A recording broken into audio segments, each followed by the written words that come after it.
Hey everyone, welcome to another session of CeerazzleDazzle Physics. In today's session, we're going to be talking about pressure and volume. So we start off with today's big question. Is there a relationship between pressure and volume of a gas? So is there a relationship between pressure and volume of a gas? So let's look at the following pictures. So we've got a gas here in a container. So this is a gas inside a box here. Yeah, everyone happy with that? Right.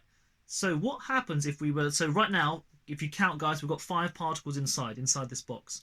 What happens if I was to keep the number of particles inside the same, but I was to shrink the box down? So I'm going to shrink the box down.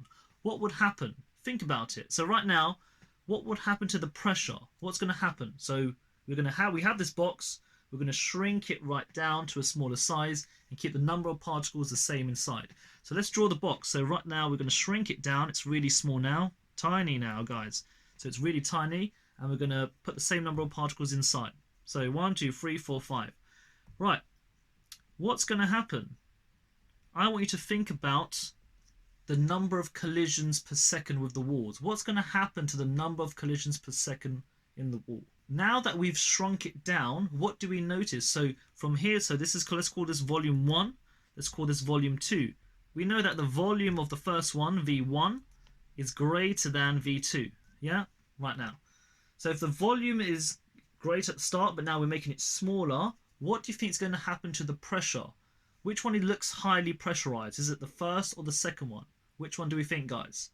Okay, which one do we think it is? It's going to be the second one. So this one will have the highest pressure. So here, this one will have high pressure.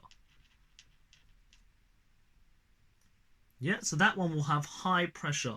And compared to the one at the start, this will have a lower pressure. So yes, although it has a large volume, it has a low pressure. And the other one, look carefully, it's got a high pressure, but it's got a small volume. Happy with that? So make sure we can do that, yeah? So once again, from the top, so we had a box, yeah, which is containing my gas, and I said to you that we're going to squash it down, reduce the volume, and I asked you the question, what happens to the pressure? Well, we know that the smaller the volume, the higher the pressure. Okay? Simple stuff. Right, so what is the relationship between pressure and volume? Hopefully we have the idea that as pressure goes up, you know, if the volume goes down. And the reverse statement, if the pressure will go down if you increase the volume. Two quantities which one goes up, the other one goes down, this is called an inverse proportional relationship. So when one goes up, the other one goes down. So we'll put that down now. It'll look nice if I draw the formula. So we have pressure is inversely proportional to the volume. Here is our relationship. Pressure is inversely proportional to the volume. Hopefully you've seen this in mathematics GCSE. That is the proportional sign. Notice, look, as the volume gets bigger, the pressure gets smaller. This is an inverse proportional relationship. Yeah, so okay, let's convert this first of all into symbols. So we have P is proportional to 1 divided by V. Happy days, yeah? Right, so now we can move from the proportional sign into the equal sign. So we can say that in mathematics, hopefully you've done this in maths. If not, ask your math teacher. I might do a tutorial about maths later on. We'll wait and see. So we can say that P is equal to a constant divided by V, yeah? So P is equal to a constant divided by V. So we've moved from the proportional sign into the equal sign, but I have to add the constant there. So I'm going to write down constant for now. Okay? Right, so now we've got a new relationship. So we've got a new formula here. It's going to be P, I'm moving the V upwards now. I'm going to move it up. P times by V equals to a constant. Yeah? PV equals a constant. And that is a new formula that we've got to have a look at. So the pressure times by the volume is equal to a constant. Okay, so let's say someone asks you to sketch the following graph. If you increase the volume, what happens to the pressure? Well, we already know this. They are inversely proportional. So as you increase the volume, the pressure will drop down. So I'll sketch it like this. There we go.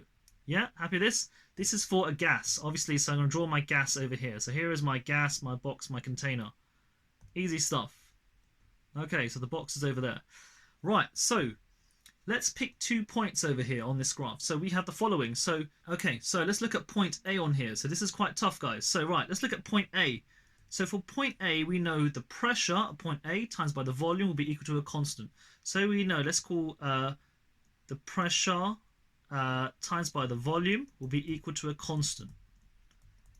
Happy with that at point A. So let's do it. So what is that going to be? So it's going to be 50 times by 5. That will be equal to a constant. Okay? So 50 times by 5. Therefore, we know it's going to be 250. That's going to be our constant. Right. Okay, what about at point B? Let's do the same thing again. We also know that the pressure at that point times by the volume of that point is equal to the constant. So what is the pressure at that point? The pressure, we know it's going to be 10 times by the volume, 25. Therefore, it's going to be the constant again. So 10 times by 25 is going to be 250. So it's going to be equal to a constant. What do you notice? What do you notice about this? It means that the constant is the same for both of them. So if I have a gas, the constant is, and we're talking about that same gas, the constant is the same across that line. So we can say that the pressure times by the volume is equal to a constant. So these 2 points, you can call this one, okay, I've called it A and B now, but we can also call it point 1 and point 2. Yeah, so we can call it point 1 and point 2. This is the first point. So we know that, look, the constant is the same for both of them, so we can equate them all together. So in general, we can have the following statement. We can have pressure P1 times by V1 will be equal to P2 times by V2. Happy with that? Yeah, make sure you've understood what I've been talking about here. So we had the pressure, and then we said P times by V is equal to a constant. We worked out the constant for both of them. We noticed they are the same. So if the constant is the same, I can equate both of those expressions. So the pressure 1 times by the volume 1 is equal to the pressure 2 times by the volume 2. So we've got two formulas now. We've got pressure times by volume is equal to a constant, and we've also got pressure 1 times by volume 1 is equal to pressure 2 times by volume 2. So we've got two formulas now. Oh, let's define the units. So pressure and volume, okay, let's do the units of them. So pressure is measured in Pascal. Volume is going to be measured in meter cubed. Therefore, the constant is going to be Pascal meter cubed. Right, okay, so let's put it into, let's do an example now. So let's do an example of this calculation. I'm not going to lie to you, it's quite tough. So we'll start off with the following. All right, example 1. The initial pressure of a gas is 100,000 Pascal. And the initial volume is 0.0002 meter cubed. Calculate the final volume if the final pressure is 50,000 Pascal. Okay, so the key thing is this. So we have a gas and we're changing its volume. Yeah, and we're going to change its volume. We're going to find it. How are we going to solve this problem? Let's write down the formula that we need. Right, so the two formulas are P1 times by V1 is equal to P2 times by V2. Or we have the other one, pressure times by volume is equal to a constant. Which one do you think we're going to use? We're going to be using this one. Yeah? P1 times by V1 is equal to P2 times by V2. Right, so let's plug it all in then. So let's identify what is the pressure at the start. What is P1? We can see this is going to be P1. So this one over here is P1. So we're going to have 100,000 as P1 times by the volume. The initial volume is here. 0.0002. The final pressure, do we know it? Yes, we do. It's over here. 50,000. So it's going to be 50,000. Yeah, 50,000 times by the final volume, which we don't know. So the V2, we'll leave it as V2 because we don't know what it is. Right, now rearranging it then. So make V2 the subject because you want to find the final volume. V2 will be equal to 100,000 times by 0.0002 divided by 50,000. Yeah, let's chuck it into a calculator to see what we get. We're getting V2 is equal to 4 times by 10 to the minus 4 meter cubed. Yeah, make sure you can do that in a calculator, everyone. So, look, that's a nice example, guys. So that's the kind of question you'll get. You'll be given 3 of them. You've got to rearrange it to find one missing variable. Easy stuff, guys. Right, what about one more question? So, what about this one? The pressure of a gas is 100 kPa and the volume is 20 meters cubed.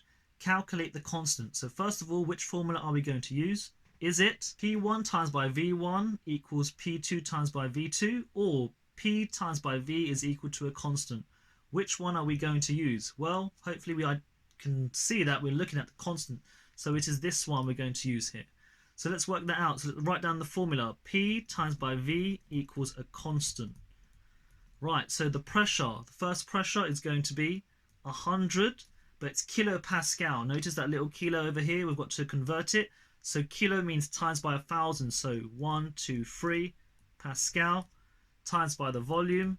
The volume that we have is over here, 20 meters cubed. So let's put that down, 20, and that will be equal to the constant.